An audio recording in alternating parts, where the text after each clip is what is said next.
Get the letter. It being 7:02 and a quorum being present, let's call the meeting to order. Just have the agenda one. Can you hear this? Patrick, you carry your mic? In the speaker?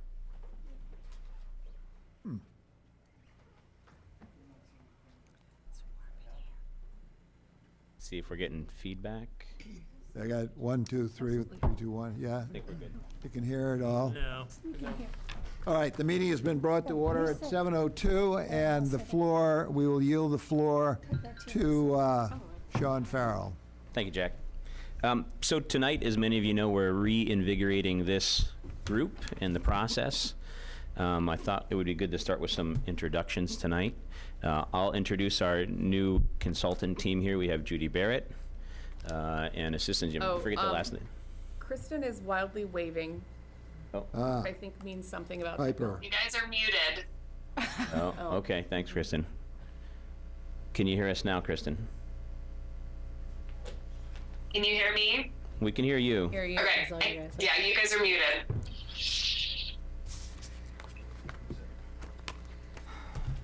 One minute.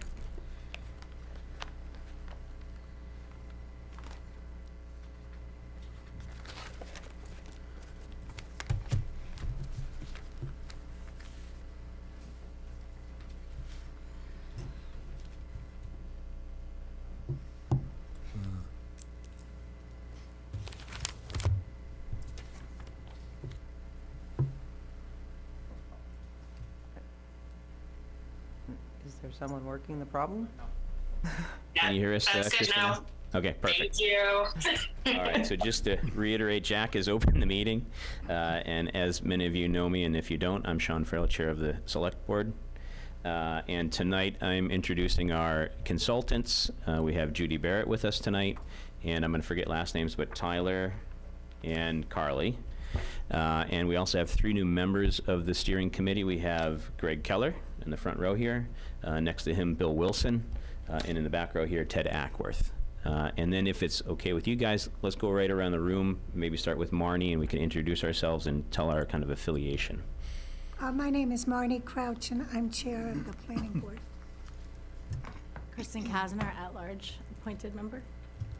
Caroline Beaulieu, I am the liaison to the select board.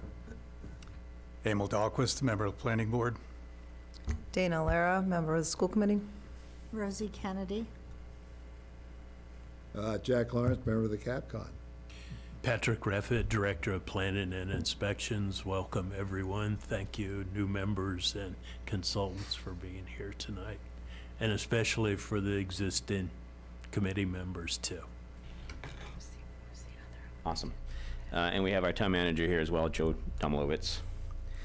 So just a kind of agenda review. We're going to discuss the committee's charge, and discuss our timeline and remaining budget.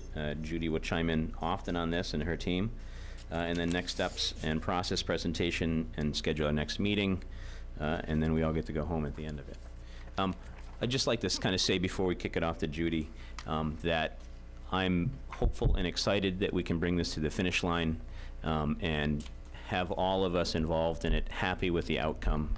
I think we're all pretty vested in it at this point, but I think we're not quite satisfied with the current product. And I think Judy is the right person for the job to bring us that kind of end game here, and move into a successful outcome for us. And hopefully we can all work together and accomplish that. And I think Judy has a good strategy for getting that done, which she's going to share with us tonight. Yeah. So, hi, everyone. This is 20 years for me. I'm so happy to be back in this town. I was here a little bit helping Jen Goldson when she worked on Hold on one second. Shore. Can we slide a microphone over to Judy? Someone velcroed them to the table. Just lift the leg, it'll go on. Oh, that's a good idea. You lift, we need to slide. Give us a little extra. Awesome, thank you. Perfect. Okay, super. I will start over. It's 20 years for me. I have very fond memories of the last master plan process when I was here.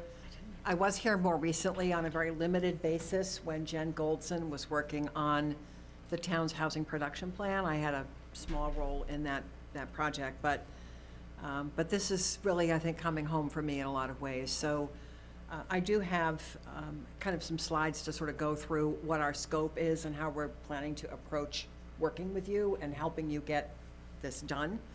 And I think I'm just going to go ahead and maybe start to share those. If you have questions along the way, I'm happy to stop.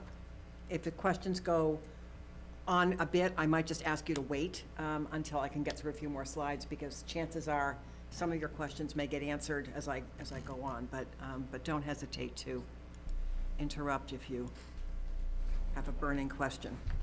Judy, can I interrupt? Of course. Thank you.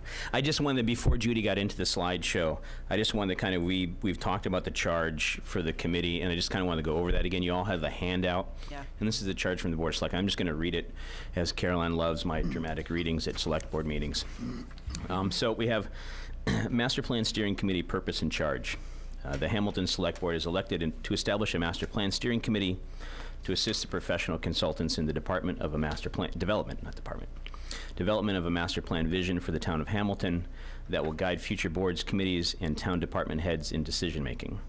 The purpose of the Hamilton Master Plan Steering Committee is to guide the work of the professional consultants hired to write the master plan and ensure the maximum public input possible during the planning process. The Master Plan Steering Committee is not charged with drafting or developing the master plan documents or administration of the consultancy contracts, but will be asked to inform the document, review data and public input, and work collaboratively to ensure a vision for Hamilton that is welcoming and supportive of all its residents and their future and their ideas for the future. The professional consultants will be managed by the full-time town staff, and the consultants will work collaboratively with the MPSC, your group, to ensure positive engagement with the committee and the public at large. All right. Thank you, Judy. Thank you. Okay. So the agenda is simply, we've kind of done the introductions already, and I just have to tell you, I'm not great with names, so the next time we meet, I'm probably going to have to do this all over again, but you can forgive me. We have a couple of questions we want to ask you to sort of get to know you folks, because I remember Jack, and I know Kristen because we're professional colleagues, but I don't know the rest of you, and I kind of we want to get to know you, so we're going to have a few questions for you. I want to go over what our scope is, because it is different from the way the project started, and I want to explain kind of what we're under contract to do and how we're here to sort of help the committee. And then we can have, questions and so forth. And we have actually one question at the end too, before we get to the real Q&A. So, but we'll save that, save the best for last, I guess. So, Carly. So this isn't quite related to planning, but we want to get to know all of you, right? You've got to know each other over the past however many months, over a year, right? And we are just new to this process, and hopefully I can scooch in. Our first question to all of you, including those of you tuning in on Zoom, if you want to use the chat function or unmute, just wave your hands and hopefully we'll get a hold of it, is if you could write a book, what would it be about? And if there are any authors in the room, I would love to know what titles you've penned so far. You've already done. So, not to pick on anyone, but Caroline, if you'd like me. to. Yeah. Thank you. Well, I'm a writer for a living, so there's that. And I write personal essay and memoirs, so I would probably write personal essay and memoir. This wasn't a plug. I just want everyone to know. We didn't talk about this beforehand. I just write essays about life and normal things. Very excellent. Cool. Any subjects in particular? The subjects as they pertain to me as I get older. So when I was young and hip, it was young and hip subjects. And then when I had a child, it was child subjects and marriage subjects. And now it's just like my body heading south subjects, things like that. Yeah. It doesn't come back. I've heard it doesn't, no. The rubber band has lost its stretch. Just be honest. Yeah. Anyway. Other folks? Yeah, sure. I think Bill Wilson. I'd write a book about work and life balance. Like how to have a successful career, make a living, support a family, but also don't, understand what you're there to do, right, and provide for a family, and maybe some things I've learned along the way, 30 years of working professionally, to how to provide that right balance. I've got good friends who work both sides of the spectrum. Some work way too hard, too long hours, and, they have their issues to deal with for that, and others who know how to balance it really well. And I think I could write a book. Will you write that book? Could you share it with me? Yeah, I would love to read I just got to find time to write it. Yeah. So. Do we pick on people? I mean, we could. Any other authors standing? We might make you one. Yes. Might inspire you tonight. Rosie, do you have one? I think thinking about Hamilton and the horse town that Hamilton has been forever, I've been here, I've been in town about 32 years, and I've loved the way the town, when I first came here, it was just a very, very quiet little one-horse town, literally horses everywhere, and I absolutely love that. And as I watch the town evolve, I'm happy to see that the town is working hard to maintain its character. So how do you evolve? The title would be Evolution in a small goldfish bowl or something like that.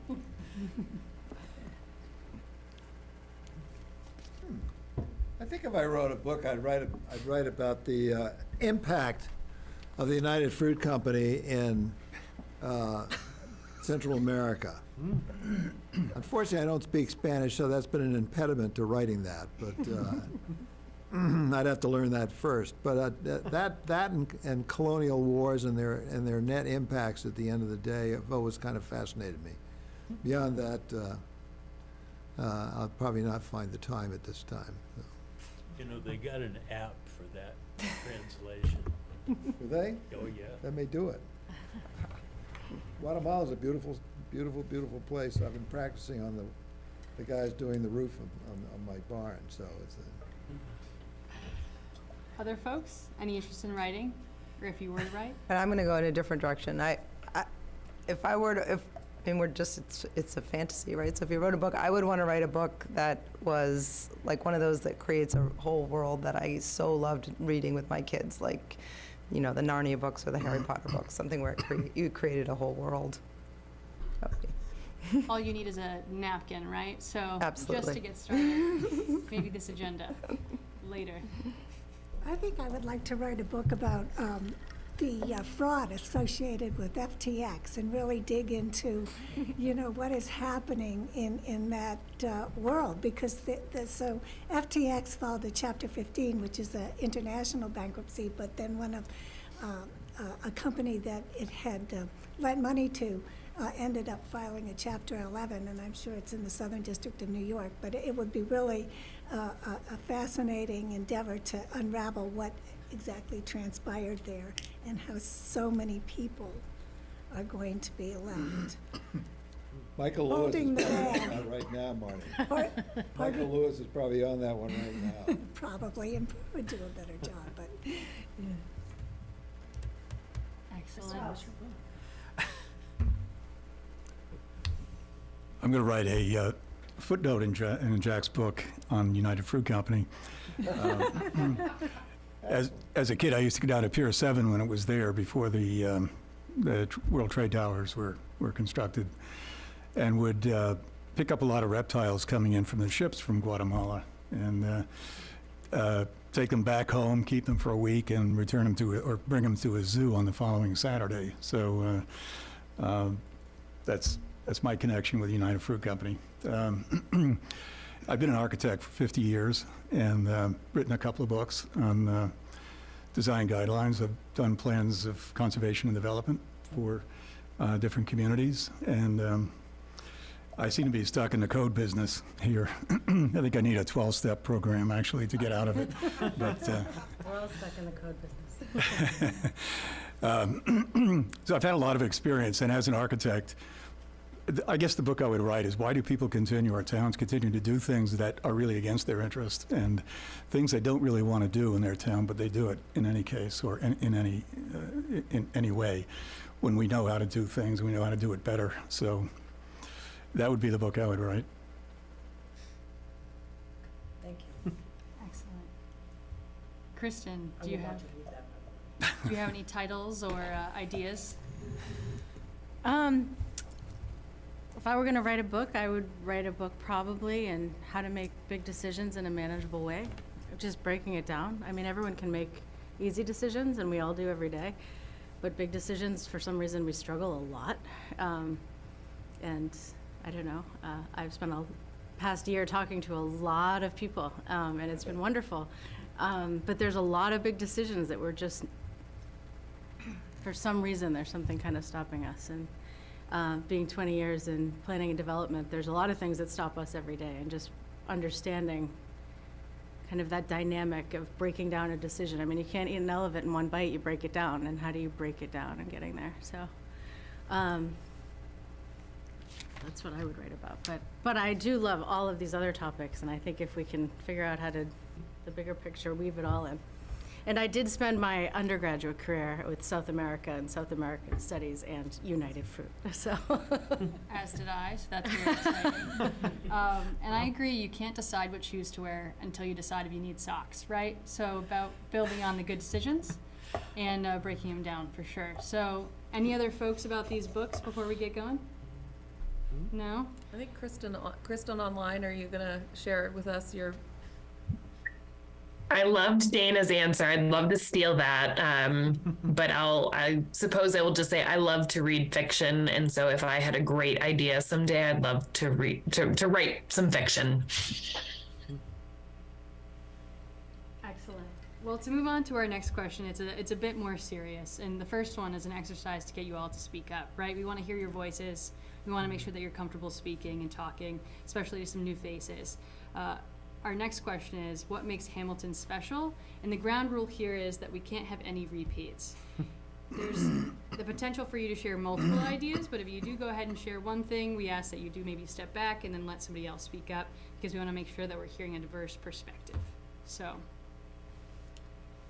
don't all jump at once. Well, I think that what makes Hamilton special is what struck me the first time I drove through here. And that is driving through Wenham and then up Bay Road, past the schooling field and looking off at the Myopia Hunt Club and into the historic district. And that character, the landscape, is so precious. And once it's lost forever. You can't bring it back. And the other thing that makes Hamilton so special, I think, is its network of trails that are used not just by equestrians, but by runners and snow skiers and whatnot. We had such an amazing resource with our woodlands and our trail system and our lakes that, again, it's precious, and so many towns don't have that. And if those assets aren't recognized and protected, they're lost, and then we're just like any place else. Which I would, we're not allowed to echo, so I have to come at this differently, because I was going to say the trail network as well, which I have delighted in being out on for some, I was going to say 80 years, but it's 75, because it was not until I was 5 that I was wandering around on those trails.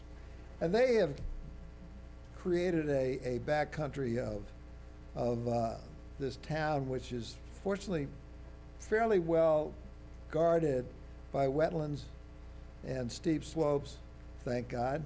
And so I could give up Chuck Haley's turkey farm in the middle of town, but you're never going to get those woodlands and trails back if you screw them up at this stage in the game. So that's an extremely important thing to keep in mind.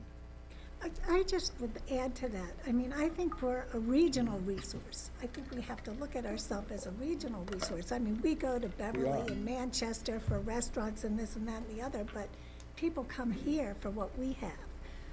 When we get a snowfall, within the first 5 seconds after the last flake falls, and sometimes before that, there are ski trails all over the place. And it's the private and public lands that link this all together, and they're exceptional. It's an exceptional resource. And the runners, the bikers, the walkers, it's just a really wonderful place. And without those, I'd be long gone. Excellent. Other folks with some other aspects? I have one, since I've sitting over there, I don't have the microphone, but I would say, I'm going to predict we're going to get a lot of kind of tangible assets here, but I'm going to say one that's a little bit more intangible. In community, I'm going to say even more kind of specific support. We're a very supportive community. I know that if something goes wrong with my neighbor or one of my friends, that there's going to be people there to help out, bring meals, snow blow your driveway, things like that. We're a very community supportive group when the need arises for people. I think probably everyone in this room can attest to some time where someone in the community has helped them out because they needed something. So I think that's very important to really kind of, as part of the character of Hamilton, besides our bucolic, as we like to say at all of our things that we do here. But I think a lot of it's kind of the people in the community too. Another thing that, I echo everything that's been said, and the diversity of the spaces we have, and the connections that we can make. But coming from someone who lives not far off this photo, and I know some of you live in our downtown neighborhood, but it's, you can walk out Friday night and someone's on there, and everyone has a front porch, and you walk out and it's just so, it's tight, it's close, people are supportive of our neighbors, but it's really nice to be so, just have a nice community and neighborhood that it's walkable, and we can, anyway, just kind of be together without necessarily intentionally making a plan, which is always nice, at least for the downtown area. But I also enjoy the other different landscapes that Hamilton offers. I would build, not echo. I would build. I think that the fact that we are such a microcosm of sort of the larger United States, and that we do have a reasonably urban core. We have a huge constituency of people who are dependent on public transportation for getting to work every morning, and they're dependent on public transit in that way. But then, to this point, you hop in a car and you head a half mile that way, and you can be on miles and miles and miles of trails. And so this sort of dichotomy between what is essentially urban and what has sort of that urban sensibility, but then also, being able to tap into this, agrarian culture and this equestrian culture and all of these things that are sort of unheard of really anywhere else. But here we're sort of very unique in that way. And I think it creates a ton of opportunity space for us in how we grow and change. What other ideas are coming to people's minds? Special and not to be repeated. You're not repeating what somebody else. I don't know about not to be repeated, but I'll say our school system's pretty phenomenal. So a lot of people move in the town for the school system. I think something that doesn't get mentioned very often, but we all intrinsically depend on it. This is a safe community. People look out for their neighbors. We've got a terrific Hamilton Police Department. People are good to each other. Rosie, did you have an idea? Did you just have it stolen? Well, I have just two things that I would say. My first, you never forget the first time you came into Hamilton, and I can remember coming down Walnut Road.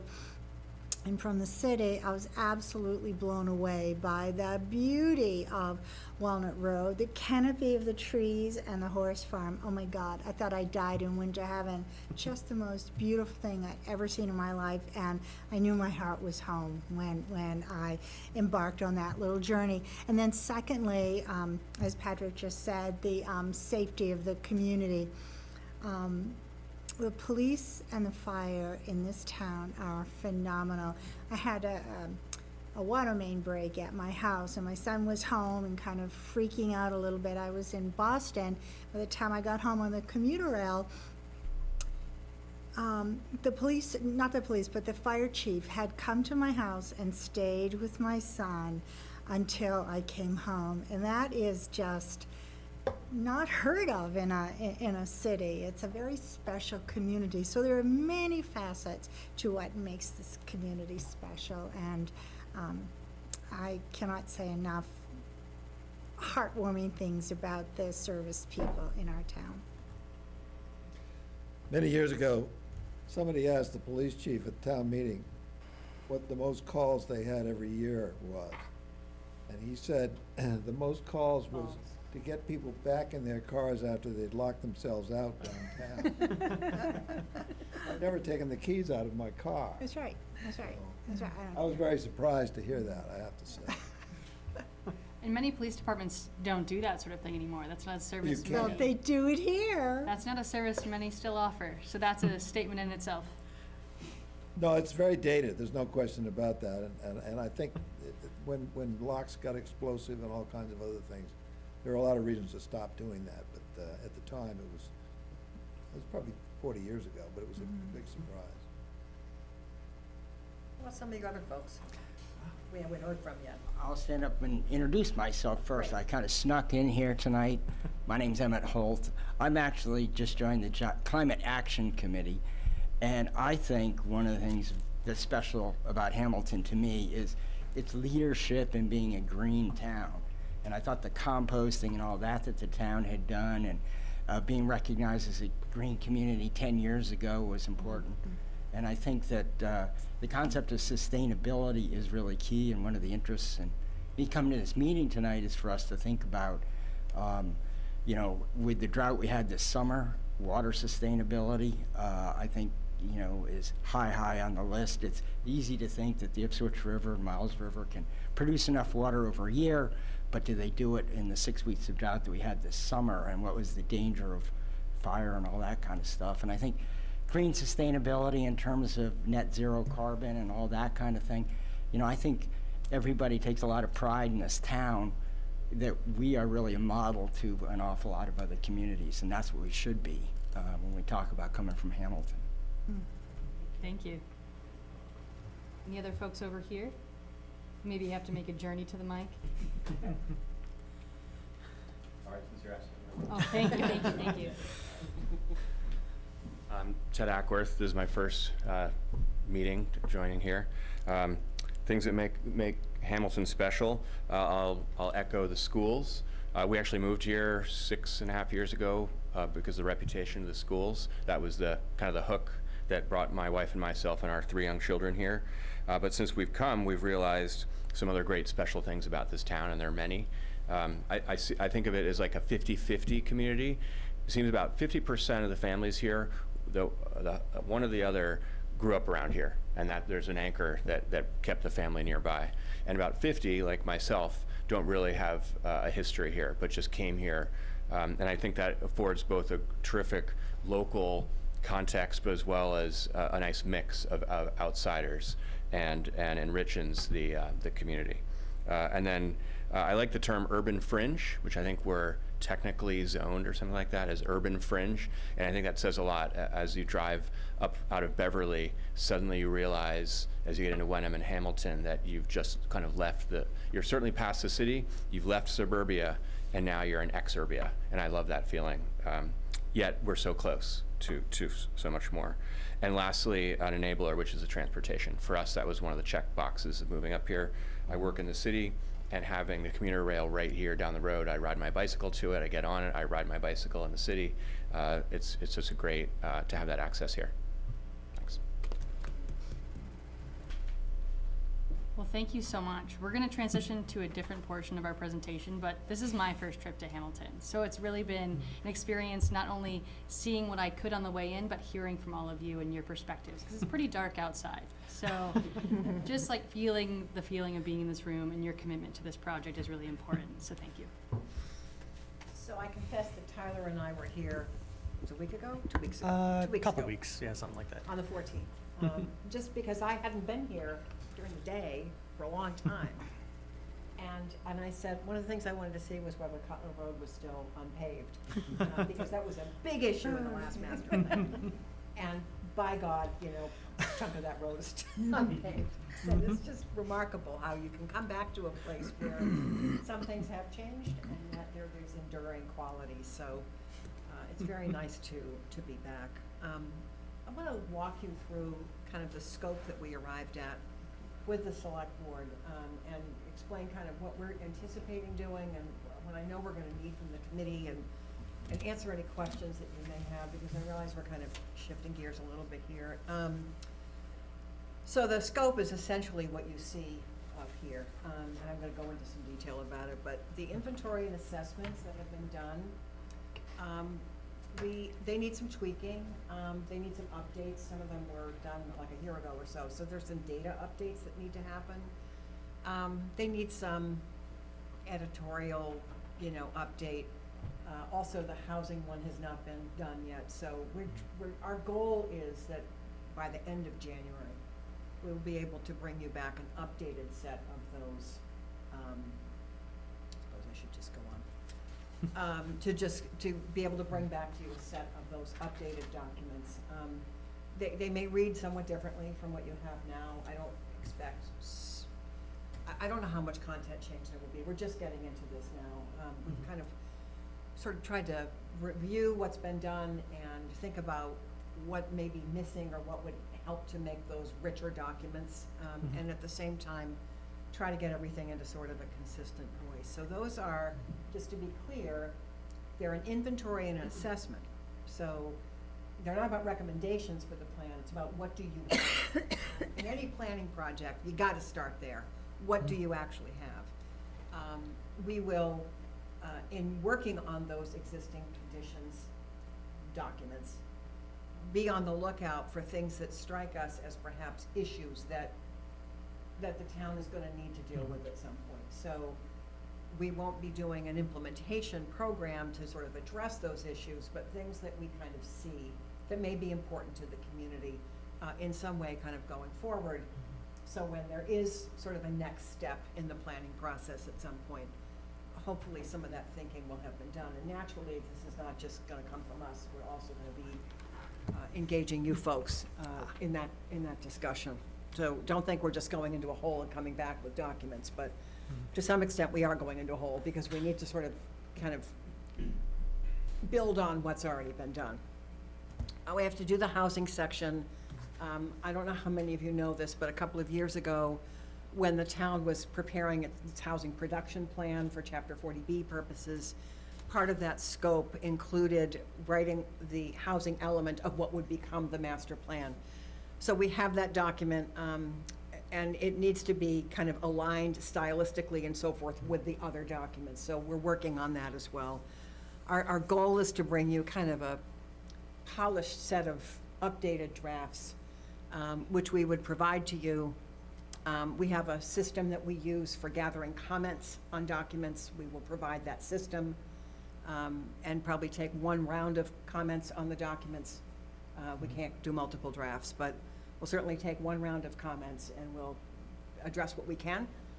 And we'll give you back both revised documents as well as some feedback back to you on what happened with the comments that you gave us. And so, the issues piece, I have no idea where that's gonna go yet. We're really, as I said, just getting into the documents that we have.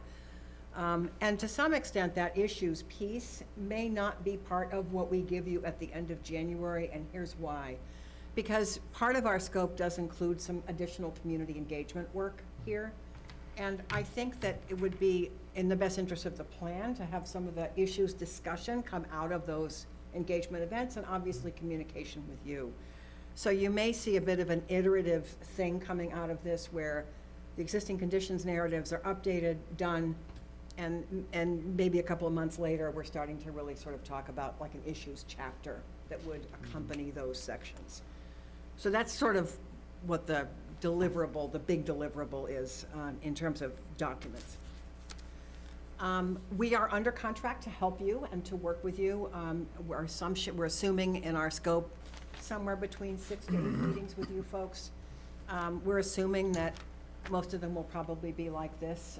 If it's bad weather, we might suggest maybe we go on Zoom. We'll have to see, how things go. But we're kind of assuming 6 to 8 meetings.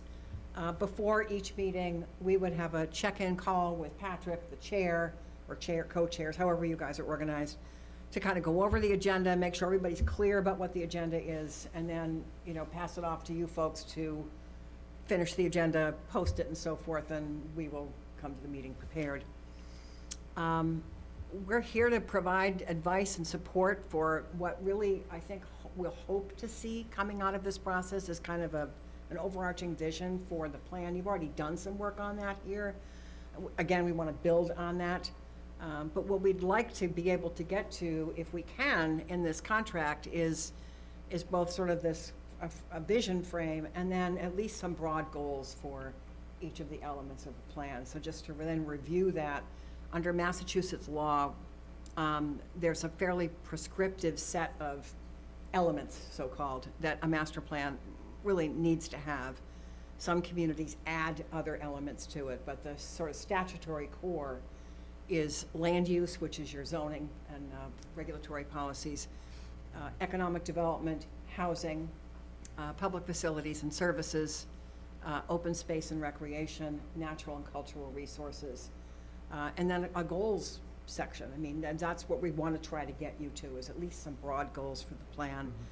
Within the framework that, as we understand it, you folks have already talked about here, which is this concept of what to protect, what to provide, and how to grow.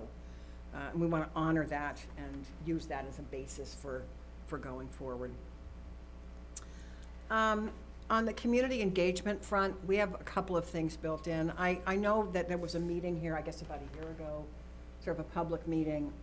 We don't know, one of the things we don't know coming into this is how much reporting back to the community there was that might have come out of that process. So it's really, we just do a lot of master plan work. I should probably just step back and tell you, our firm does sort of three key things, and then we do a lot of other stuff.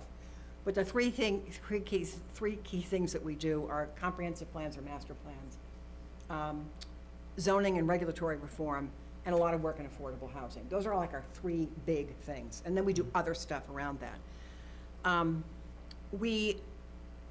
One of the things we try to do early in these processes, and for us this is early, is get a pulse of what's going on here. And so we're going to look to you for that, but we also want to talk to other people. So we will schedule, and this is in our scope again, what I call some sort of SWOT or SWOC meetings, you know, what's strengths, weaknesses, opportunities, and challenges of the town.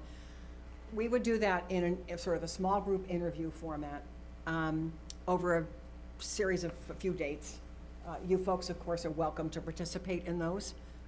You may want to let other people sort of sign up for those, and then we have those conversations with you anyway. As a committee, we can talk about that. But we need to talk to people. And typically the way we do this is we'll look to Patrick or you folks and say, who should we talk to? And you give us some names. And we make some dates available that we can talk to people. And we turn them over to Patrick or whoever at Town Hall and say, these are dates that we can do these interviews. You get this sign-up sheet out and tell people we want to talk to them. And then we start talking to people. And with every interview, we say, who else should we be talking to? And through that process, we get sort of out beyond this group, which is not to suggest that, you know, you don't matter, you do matter. But you've all kind of got your own networks. And we don't know what networks may be missing in this room. We just don't know. So if we keep asking people, who else should we be talking to? Eventually, we kind of get out to broader sets of people. And that helps us begin to understand what are the things that people sort of broadly agree about in this community. I assume that the trails, the open space, the equestrian fabric of the town, I'm assuming we're going to hear a fair amount of agreement about those values. I'm also expecting to hear a fair amount of disagreement about certain things. But I don't want to just impose my assumptions on this process. As again, I haven't been here for 20 years, so we want to ask people.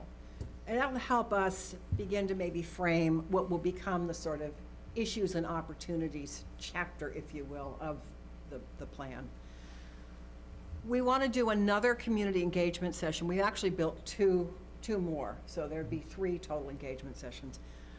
One of the concerns we have, because we've done this so many times, is when you have a community meeting and people go and they're excited and they say things, they want to know what happened to what they said and you know what's happening with the committee and where's the plan going. So we need to do that. And we have, Weston and Sampson's been very cooperative with us. They provided us everything that they had from that first meeting. So I think we kind of have a sense of some of what came out of that. We're obviously going to want to reality check that with you. But we're going to want to do a community meeting pretty soon, after the holidays. So I'm imagining that one of the things we'll want to do in December when we meet with you, because we're going to be doing monthly meetings, is talk about what that meeting should be. What is that next community engagement event? what's your role? Here's what we're prepared to do. How are you guys gonna help with outreach? Because it's probably the most important role you guys will ever play in this process. Not to say that everything else you do isn't important, but we don't live here, right? So you all have networks, and you're the ones who will really be the agents of attracting people to feel like it's important for them to be part of this process. So I'm imagining in December, we're gonna talk about what that next meeting will be and budget that for early in the year. Meanwhile, we're gonna be working with you on the existing conditions, the issues, doing those interviews and so forth. And so we're imagining kind of a third meeting. I realize for us it's the second, but for you it's the third, in which we try to go back to the community and say, you know, out of all the things we've kind of heard, here's sort of the policy framework that we think the town is gonna need to be working on, and here are sort of some aspirational goals for you all to be thinking about. If for some of those aspirational goals, we actually can get to some more concrete objectives, that would be marvelous, but, you know, I don't know how possible that's gonna be. We're just gonna have to figure this out as we go. I hate to sound so indefinite, but that's sort of the way it is. So on the community engagement front, those are the main pieces. In addition to meeting with you guys 6 to 8 times, we'll do those educational interviews for the consultants, and then those 2 community meetings. That's kind of what we've agreed that we can do within our scope. Major deliverables, you know, we'll be giving you a draft document. You're gonna see this in a couple of pieces, but the ultimate draft document is the existing conditions narratives, cleaned up, updated, hopefully an overarching kind of vision statement for the plan, working again with that framework you guys have already sculpted for yourselves to provide, protect, and grow. And the maps and so forth, things that need to be part of the plan so that not everybody reads words well as they read pictures. So a master plan ought to have maps, it's a physical document, as well as, you know, photography and charts and just information for people. Give you folks a time to kind of review that, provide comments to us. Again, we'll do 1 round of revisions, and then submit that. What we're calling the vision plan is kind of the way I typically think about a document that doesn't really have the implementation program as part of it. It's a vision plan, it's a guidance document. It's essentially a policy framework for how is the town gonna think about the challenges coming at it that both we can see today, and even more importantly, the things we can't see today. I think that's probably the most important value of a master plan, is not everything it can foresee, but the things it can't foresee. And then how does it become helpful to you as a community in thinking through this thing you got hit with that you weren't expecting? So this is what we're hoping to get to kind of in this process. Does anybody have any questions about any of this? I would just like to ask, in the course of existing conditions, from my way of thinking, one of the most critical existing conditions at the present time is that we have in this town one of the highest tax rates on the North Shore. Mm-hmm. We're way out of kilter. The only people who touch us are Wenham. And most of the others around here are in the 9, 10, 12, 14 bucks a thousand area. And we're looking at some massive capital expenditures over the next years for school. We have obsolete school buildings. We have a whole lot of difficulties. And there's gonna be some money that's gotta be put into water systems and so forth. The water system has got to be regionalized. It's in a condition now which is unacceptable from the restrictions that, I got a lot of dead lawn out behind my house, and you know, there's a lot of worse things in life than dead lawn, but that's something that needs to get fixed. Is it within your scope of work to at least rough out some sort of a projection on a set of assumptions that will show what we're looking at for the next 10 years, kind of thing? Are we going to hit 25 bucks a thousand tax rate? Have we got something that's sustainable here? Or, because when we start to frame up the wish lists, there's no sense in going down a lot of tracks that don't make any sense and are never going to happen. That's what frankly worries me. So typically in a master plan, a town-wide master plan, you would not be doing tax rate projections or average tax bill projections over May the not want next to get 10 that years. detailed yet, but. But what you might talk about is, and again, I don't know what you have here because we're just starting again, but one of the most common things we run into in communities that are facing schools, a town hall or whatever is, how do you do your capital planning process? And what are your financial policies? Those are the kinds of questions we're most likely to ask. Because we're gonna frame issues, but we're not making recommendations. That's just beyond where we are with the scope. So we might lay out sort of, you've got these big capital issues and what capacity do you have right now to make those decisions? I'm looking to Joe because I think this probably all is in your bailiwick, right? But that's sort of like, how does decision-making happen today? We're going through this right now in another community. How do you make decisions about your capital needs? It's a good question. And what are your financial policies? Do you have any? Has that come up before and people argue about it and you can't ever get anywhere? I mean, you know, I wonder, and I don't know this for a fact, but I sort of wonder, to some extent, thinking back when I worked here before, I think there's a lot of things in this community that people agree about. The beauty of the town, you know, those things, those physical qualities of this community that I don't think anybody argues about. But there's big stuff that people fight about in this town than they did 20 years ago, and I think you still do now. And I think part of what this plan may need to sort of talk about is how does Hamilton get beyond the arguments and start to make decisions that are not gonna be easy to make and aren't gonna be pretty, and not everybody's gonna be happy. That I can sort of see as being a discussion piece in this plan. Yeah, because you touched on a lot of that in your last plan. Yeah. I remember. So do I. Yeah. So part of the inventory assessment isn't looking at the infrastructure and. Yeah, maybe calling but out the documenting what you water have. issues? It's documenting what you have. And yes, I mean, if there's an issue, we'll name it. It's Like like, directionally, will it talk about the town should look into No. a water treatment plant or a town hall? no, but we may identify those things as things that kind of need to be looked at further, as opposed to what the actual solution might be. I mean, so to your point, you know, you might look at communities where maybe a sort of a little case study box or something in the, you know, like a text box or a sidebar, about a situation where you've got joint waterworks, Abington, Rockland, Whitman water system comes to mind. Not saying that that's great, it's one that I know about. So you might sort of mention, yeah, there is sort of this other type of thing out there in the community. In Massachusetts, is it worth looking at further? But we're not. That's a good discussion for a room like this, right? Yeah, it is, it's Bounce great. off the wall. Absolutely, absolutely.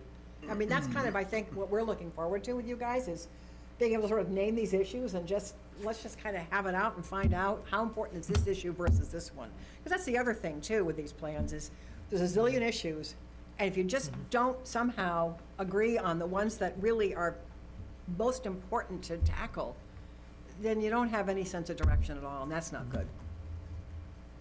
So I think one of the things that was problematic as we continued to move was that I think we were kind of stuck in this existing condition. Certain elements moved a lot farther ahead than other ones, as you're mentioning, the housing element, economic development element. I mean, we had a presentation of kind of where we are in the census data, and I know there was going to be follow-up presentations that we just hadn't integrated at that point. But I think the biggest thing that I hope that we can accomplish is really understanding, and I'm glad you're looking at the SWOT or SWOC, kind of just the bigger picture, and looking at the wider lens, and then having that discussion about how they're interconnected, and how we can balance this issue with this issue with this issue, because you can't solve 4 separate issues in 4 separate ways when in fact right. they're all connected. So I hope we can get to a point with the information and data that we can start discussing kind of, okay, these 4 things are happening. What do we think about those 4 things? And not necessarily just prioritizing, but what do they mean to each other? Sure. Agreed. And I think we were starting to get to that point, and I really hope in this dialogue, and I hope the role of this committee is to just kind of hash through all of those disparate elements that actually are all one Hamilton, and how we can balance those out. And I think to some extent, that needs to happen in one of those public meetings, too. I agree.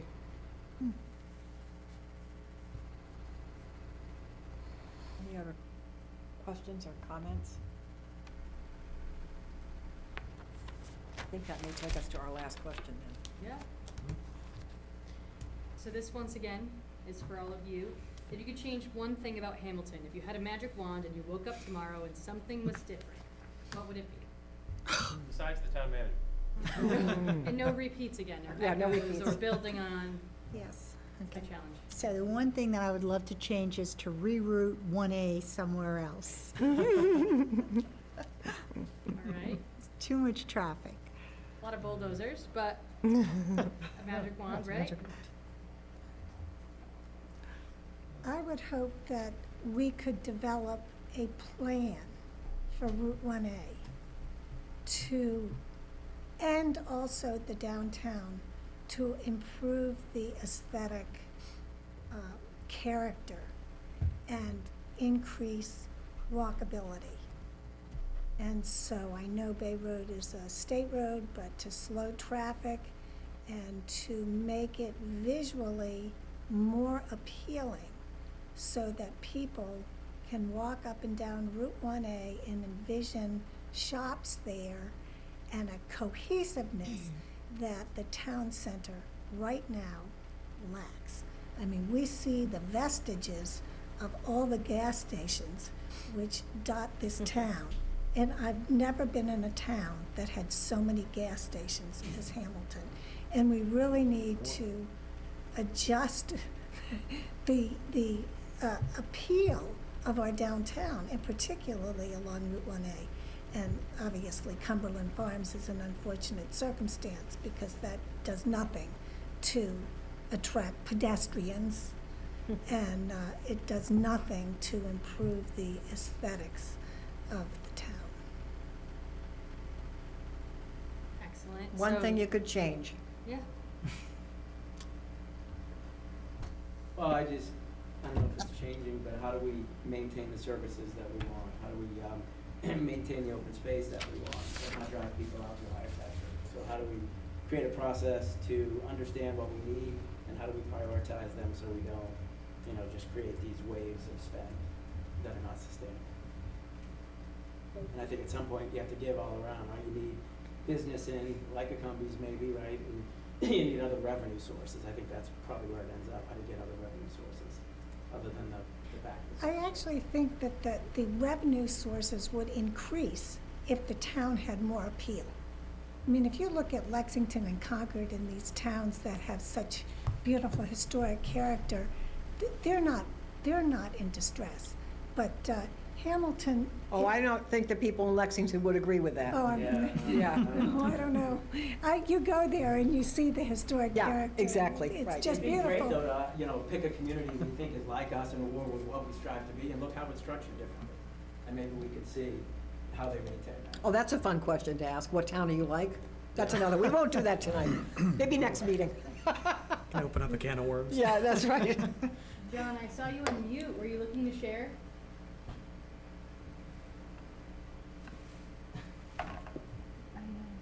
Oh, hi, Jack Davis here. I just wanted, I'm one of Rosie's neighbors, by the way, around the corner. Live in downtown About that. and would certainly love to see Railroad Avenue, the downtown,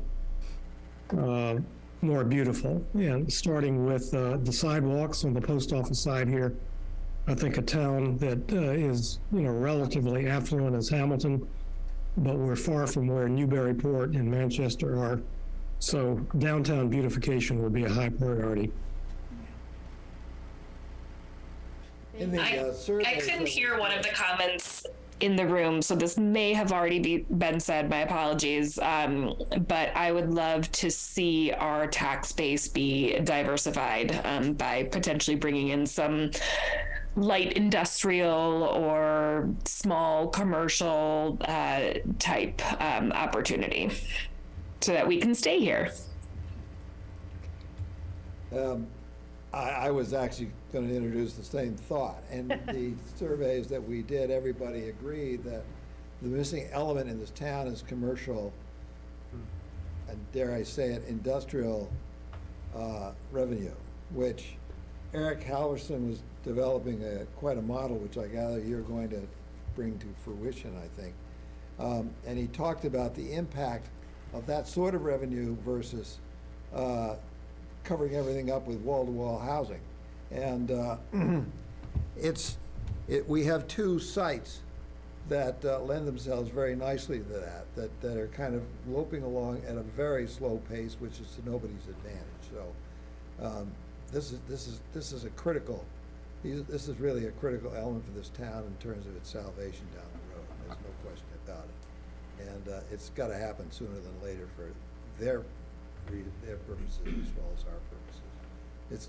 It's got to happen about 5 years ago, actually, because I think they're eating their seed corn right now. Right, and those processes are happening in tandem with us, and we do acknowledge that they are a big part of Hamilton developing and part of this process, but we don't want to go too far down the path of making that a big part of this master plan when we're so deeply into existing conditions right now. Yeah. So I mean, that is on our mind. We're actually not doing a model, so. But anyway, did you have something you wanted to say? Jane? Yeah, I wanted to answer the question. I read that as more of a, I guess, a less concrete and more aspirational question. Yeah, it's fine. So my real answer is, if I could change one thing about Hamilton, it would be I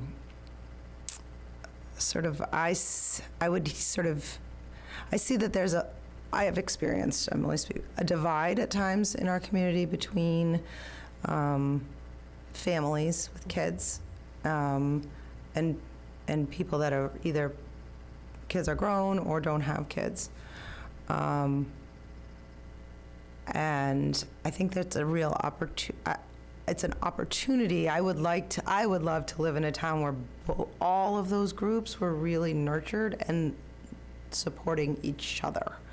And I think we've all talked about that at times, like how can we, there's so much opportunity for that, but I would like a more of that, and I don't know, I hope that didn't come out as negative, but that's a change that I would like. Some of that came up before too, so that's interesting to hear that. I would say maybe not a change, but an improvement, and this is kind of, I'm going to say more than one thing here, I guess, would be our water infrastructure.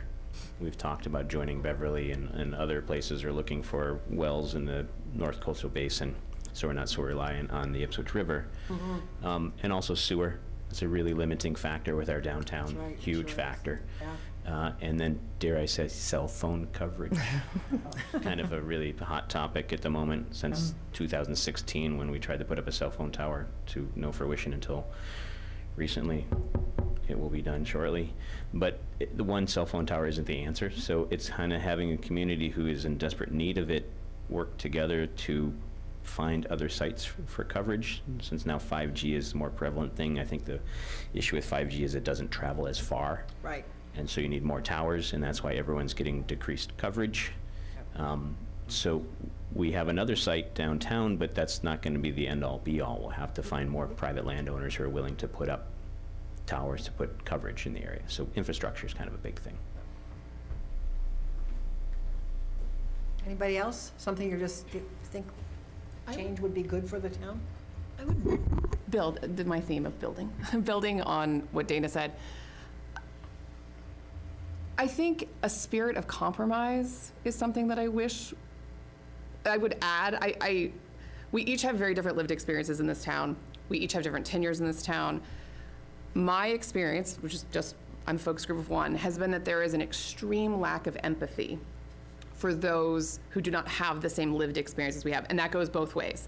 That those who have this sort of downtown urban experience don't understand the bucolic sort of large land experience and vice versa. And so you get in these very tense conversations about like, it's already built down there, put more of it there. And then these people are like, well, we already have so much, can't we put it out there? And so I just wish that sometimes we could have much more of a spirit of empathy and compromise about what it takes to build a holistic community, as opposed to sort of doubling down on these disparate lived experiences in this town, because there are very different lived experiences in this town. But we're still one town, right? We all want to be together, and we actually enjoy the things that each other sort of are about. And so I would love to see more of maybe a spirit of compromise across the board. Thank you. Anybody else?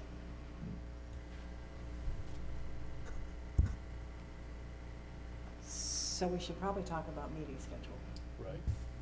in which case I can stop share. Oh. No, I'm not leaving the meeting. I just don't want to do this anymore.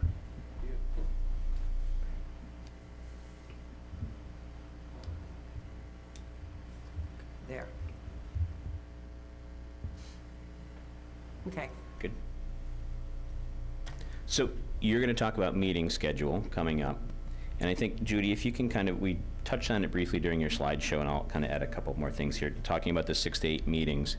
If you can kind of talk a little bit with the group about kind of expectations for those meetings and the in-between the meetings.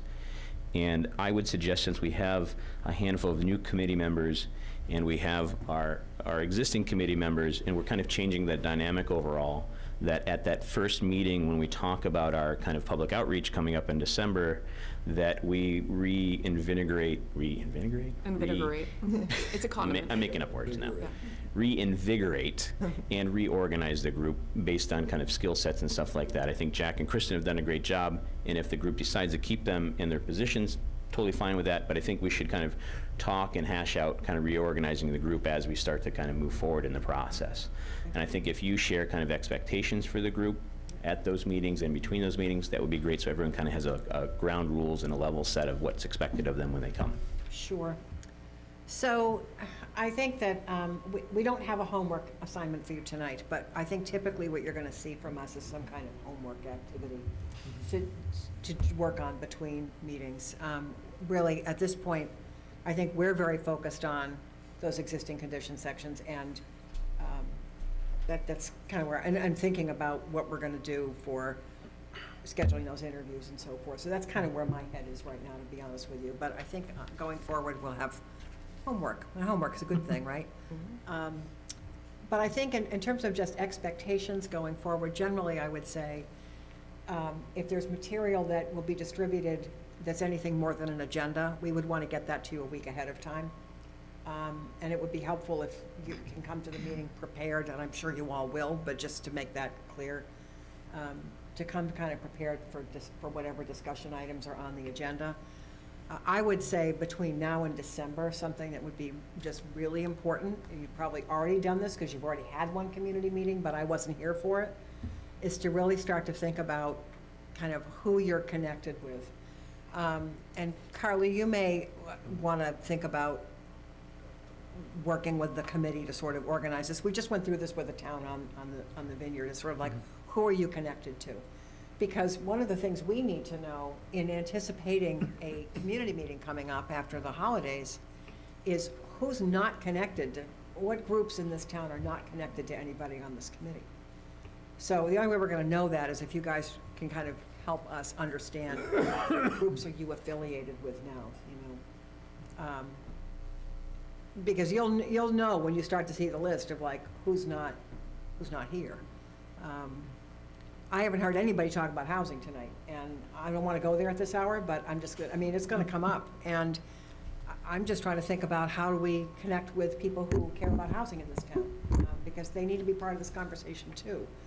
So be thinking about who you're connected with, and maybe start to even sort of pull together just a contacts list. It may sound very simple to you, but we're going to need it. Because ultimately, once a date is picked for that community event and we know what we're doing, there's going to have to be some significant outreach done. And we have to think about how we're going to tone that outreach. Because some people are going to say, what the heck, you know, we did this meeting over a year ago, like, what are we doing now? We have to think about how we're going to explain to people what we're doing. So those are things I think to be, if there are particular people that you think we should be talking to as part of those SWOC interviews that I mentioned earlier, the strengths, weaknesses, opportunities, challenges. Maybe let Patrick know. You know, Patrick, you can kind of be the point person on this. If there are particular people, don't come up with a list of 100 because we don't have that many hours in the budget to do that, but really like important people that you think we would learn from about what's going on here. Not only about issues you care about, but issues that really tick you off. I think that's a big challenge I want to offer to all of you. When it comes time to do the outreach for the community meeting, your natural tendency is going to be to reach out to people you like, that you hang out with, that you know. I want you to invite people you can't stand, because the only way you're going to end up with a conversation that gets to this question of how do we compromise is if the people are in the room, Right. you know, who maybe have a different sense of what they love about this town that is not represented here, or things that they want to change that's not represented here. So be thinking about your outreach role and what you can do. Can I ask a question on outreach? Because, so we started this process. We started with one consultant, moved to, not consultant company, but different folks. And I know early on when we first met, we put together about a list about 30, 40 people from the committee as to leaders in the community, whether it's churches or community groups or head of sports leagues, or I don't know where that is, but I know we put it together. So that was something that committee put together. But also the question of, we had the forum in November, we've done a bunch of shop local events, we've been, as a committee, we've been in front of people. And I know the website we had, I believe people could leave their name if they were interested in getting involved. And one of the things, and I appreciate hearing it, is how do we give feedback that we've listened to you, this is what you all said. And I want to make sure it's, you know, we started this, we've been on a little bit of a hiatus, and we have engaged a good amount of the community. And we did a survey, whether we liked the survey or not, people filled it out and they were engaged, and we asked them to do something. So I would like to know, not necessarily tonight, but I would like to know kind of the strategy as to how we reintroduce that we're back at the game here. Right. To the public, and then what format are we speaking to them? Is it a Facebook page? Is it a website? Is it what is it that we're channeling people to? Oh, you want to get involved? Go here. Like, just, where's that location? Not email Patrick, you know? So I just like to talk about that in December as to what is our role in helping get that public discussion, but then making sure that we know how to guide people to, oh, thank you for being part of this. Here's where all the stuff is that you talked about. So we want to find out the status of the website because, you know, we're doing one right now for another town. And I don't know what platform that one is on. Squarespace. It is Squarespace? Yes. Okay. So whoever has the administrative privileges for that website, if we can get them, and if I need to contact Weston and Sampson and ask, I will, because I'm sure that they would be happy to let us do that. But that website is really where you want people to go, and we've already thought Whether, about. yeah, if it's that one or a different, it doesn't matter what, just what location can we feed people to? That's Right, well, that's the really thing, it. the reason I'm saying that is that Yeah. we can populate that for you. We can actually do that. We're doing that for another town, and then we'll know kind of what's there. And there's a lot that's not there. And so I think that one thing that would be helpful to me to know is, does anybody know where that list of 40 is? Or whatever the number was. Does anybody know where like these, the thought leaders, the community leaders, those are the people we actually want to talk to? Does anybody know where that list is? Well, these are Oh, I was just gonna say, I'm looking back in my email right now, trying to find it. Okay.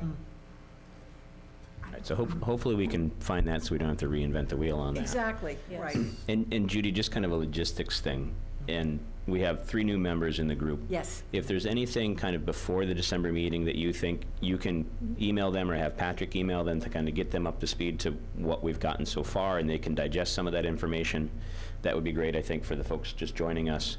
And then kind of to Kristen's point about the website, I think and I think you're on the same page, is that driving people to that website through social media and stuff, and then also that December meeting, or the January meeting that we'll have as kind of the public forum would be really where we kind of get most of those contact points and then push them back to the website to show them what we've been working on. Yeah.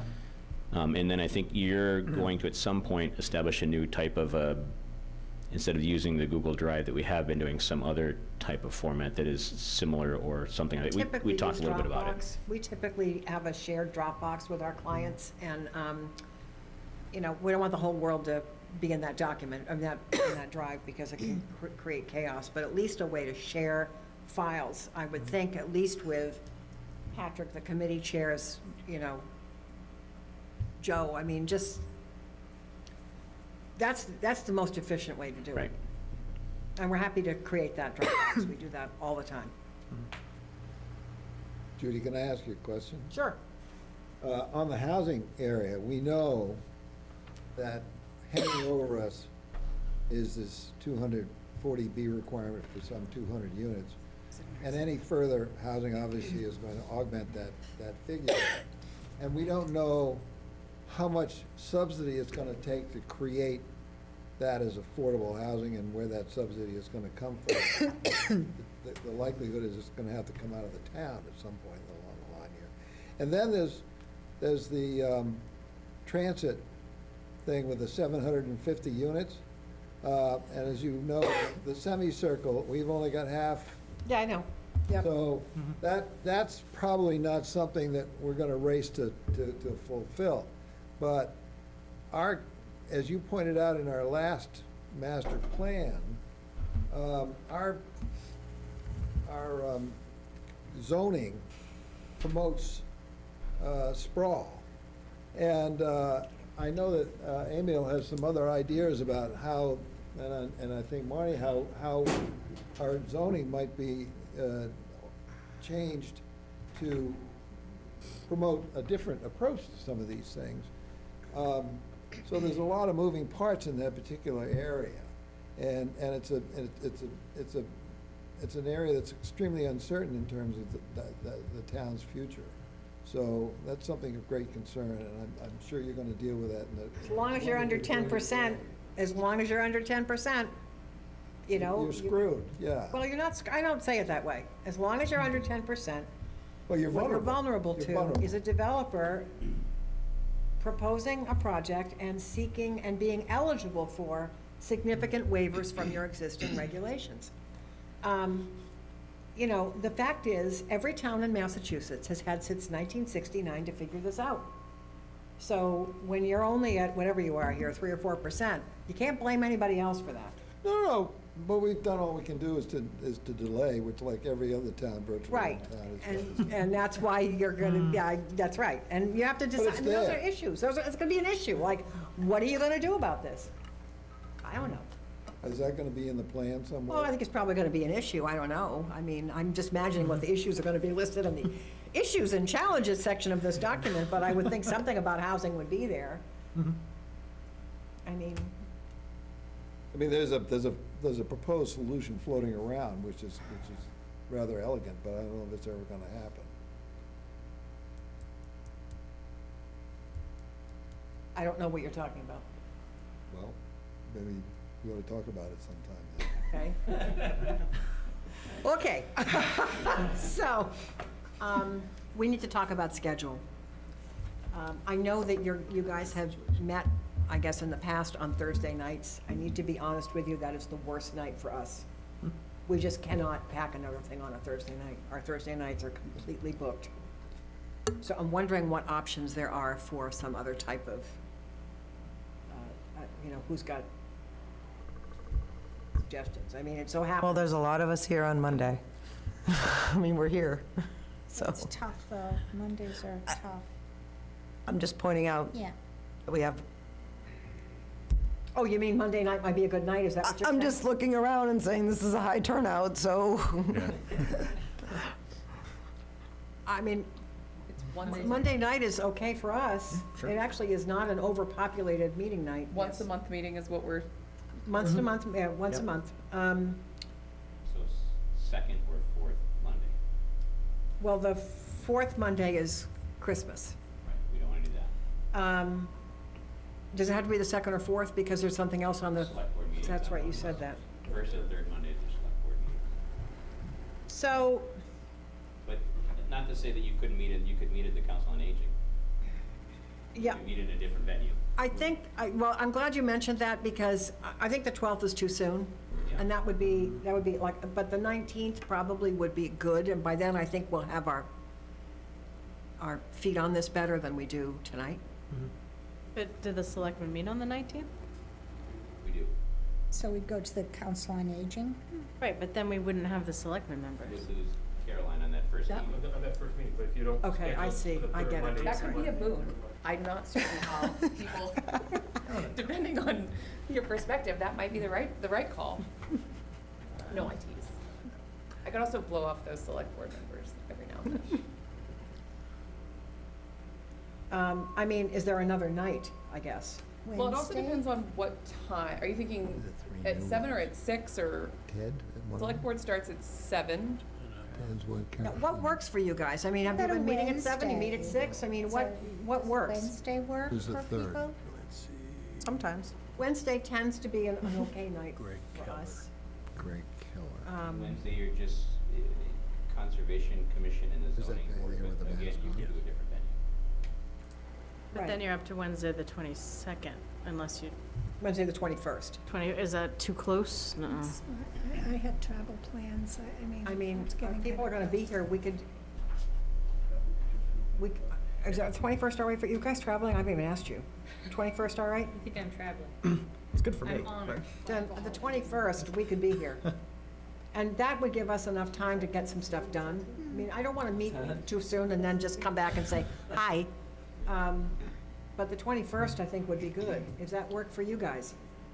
No, you're shaking your head. Too close to Christmas? Wednesdays in general, I think, could be an option. I think that week before Christmas, and I don't want to speak for everybody. I see. I have Yeah.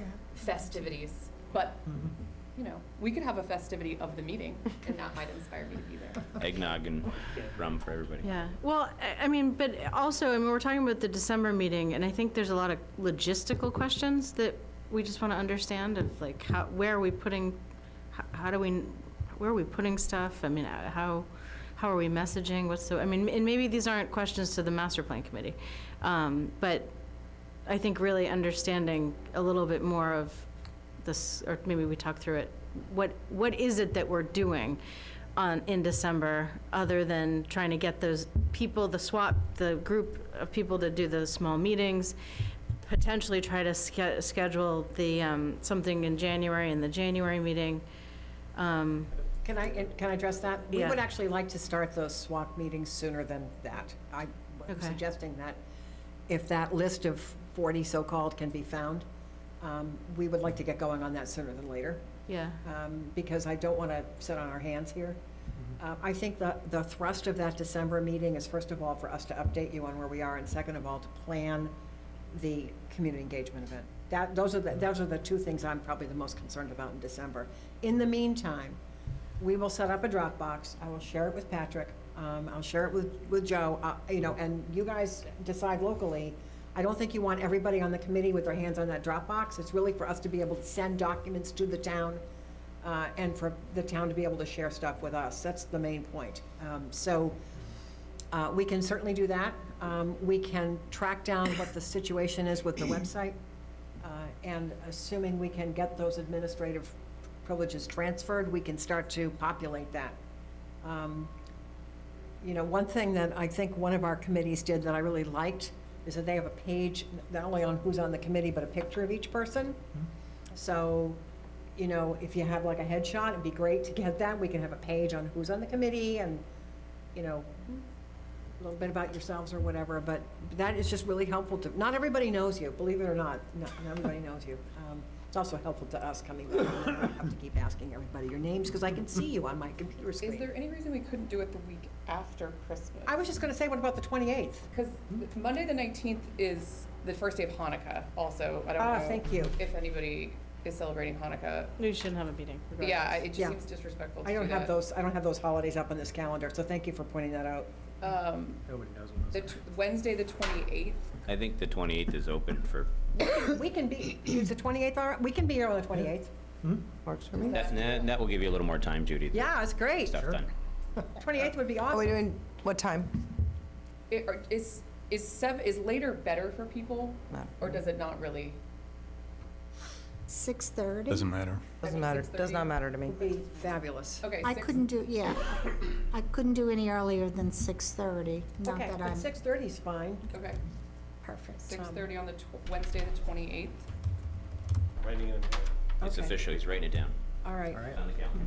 And then I think On if the we calendar. need to just, at each meeting, decide the next meeting. We'll figure out a schedule from there on. I Yeah, think that's fine. But to get us to our next meeting, let's just say Wednesday, the 28th.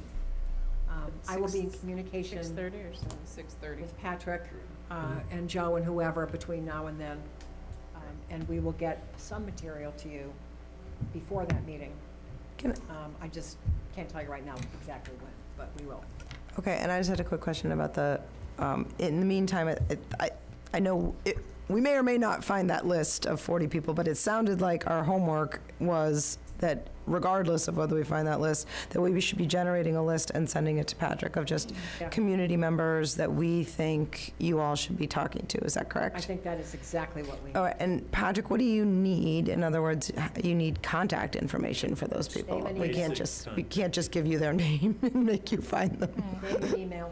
Okay. Yeah. Let them know that we're going after their Do you want or need Communication. any description or context so that you have a way of prioritizing or vetting, depending on how many you, like, should you say, single mom, 2 kids, lives in town, or is it just name and I contact? want you to tell us who you think we should be talking to. Okay.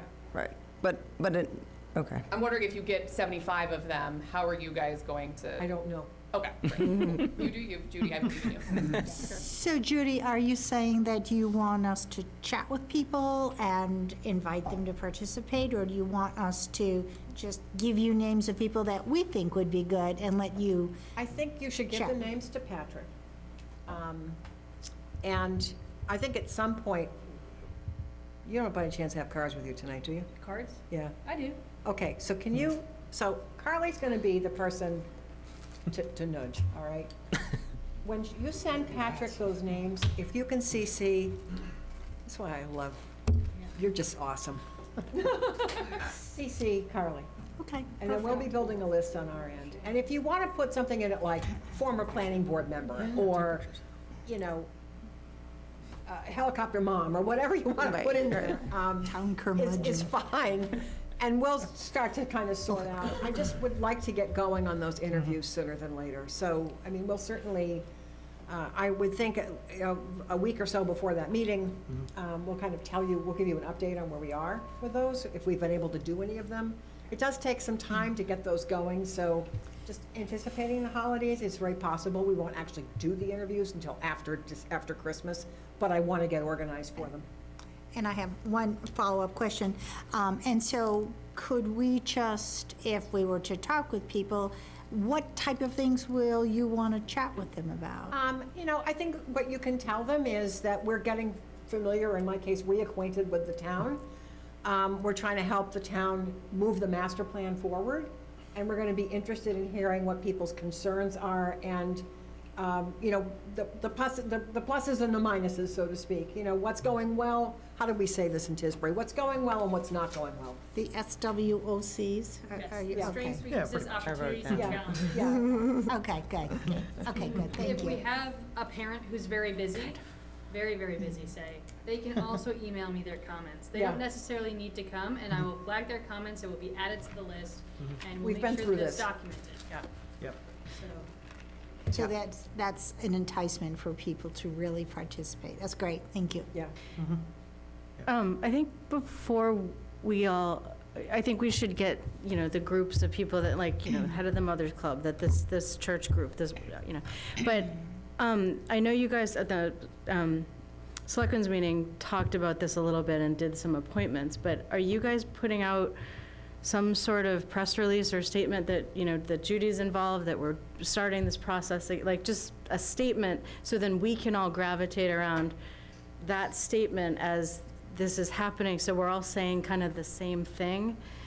If we end up talking to people or thinking, or we meet people on the street and say, oh, you were involved in blank, blank, blank, you should I just want to make sure we're centralizing the message. Promote, yes. And what is that message? And since it's kind of coming under the selectmen, I just want to make sure we understand what that message is, and then. Yeah, I think we wanted to get this meeting under our belt, and then put something together and kind of talk about the upcoming community engagement with Judy. It would be nice if we had a date, but I think if we even put it out and then put it out again when it got closer time to that date to kind of promote it more on our social media pages and the website, on the town Or website, even et just, cetera. I mean, have something on the website that's just Yeah. some sort of, this is starting again, Yep. these things will be happening, so then without having a Facebook page or a website or other stuff. Yes, can because at we've least, gotten kind like, of stale here the since we've taken credibility the that, hiatus, and like, now we want there's to, something happening, so yep, let's they kind of want get to pick up the excited about it. momentum again, I agree. Thanks. So I think the way we're probably going to allocate the work on our end is that Tyler, who has worked a lot on master plans with me, and recently just finished updating Salisbury's, I think Tyler's going to kind of take the reins on getting these existing conditions documents. I'm volunteering you for this, but I think you already kind of expected this, right? I knew that already. Yeah. Yep. To get those into a uniform kind of approach. And then a lot of the engagement support's probably going to come from Carly, because she clearly loves it, and she's doing it now on 2 other projects, and it's just going really well. And then I'm the one who has to tell you no. I'm the one who says no. If you're not Yeah. happy, you can blame me, but don't blame them. Yeah, we like So- having her do that. Yeah. Must be a Republican. Okay. Any other comments or questions for Judy before we talk about wrapping it up? So I just want to say, first of all, I appreciate the select board, all of you, all the effort that you guys have put in for the last year. Happy to have Judy back here. I think one of the things that came out when the select board, Caroline and Sean and Patrick and I were talking and trying to find somebody to pick up the ball, one of the things that came out with Judy was how well she identifies what needs to be done to help engage the community. That was something that, not through any fault of yours, but that was something that kind of had been dropped in the last attempt at this. So we're lucky to have her here. I think when she asks you to think of people that should be involved in this process, you all self-selected. You're either on a board or committee in town and got tapped because of that role, or you volunteered to do this. We need people. We need to select some other people, because there are voices that aren't going to be heard if we don't actually actively do that. Right. So that's what we're looking for here. We will help you in the town side. Town manager's office will put stuff on the website. We'll push stuff out through social media. If we need to start a separate Facebook page just for the Master Plan Steering Committee, I can have Bobby Gates do that. We want to help you drive more participation in this. The more participation in this we get, the better chance we have of having an outcome that we can all live with. Like Judy said, an effort this big, you're going to work so many people together. So many people have different ideas, disparate ideas. You're not going to be happy with everything that comes out of it, but you have to at least understand how we got there, and we need to have all the voices we can in the room. So that's the effort here. And I'll just kind of wrap it up by, Joe had started to say it or had said it, but just thank you to all of you that are still on the committee and are engaged, and I really appreciate all the work you've done thus far, and really appreciating the new volunteers that are going to put their kind of, their what do you say, their dog in the fight, I guess. But I think I'm really kind of feeling positive about this. I'm feeling grateful that we're going to pick up some more momentum here and take this to the finish line. Just want to say, really appreciate all the work you've done so far and all the work that you're going to do in the next handful of months. Thank you. Thank you, everybody. That's it. Okay. So do I have a motion to adjourn? Motion to adjourn. So moved. All in favor? Aye. Aye. Thank you for coming. 31. 8:31. You gotta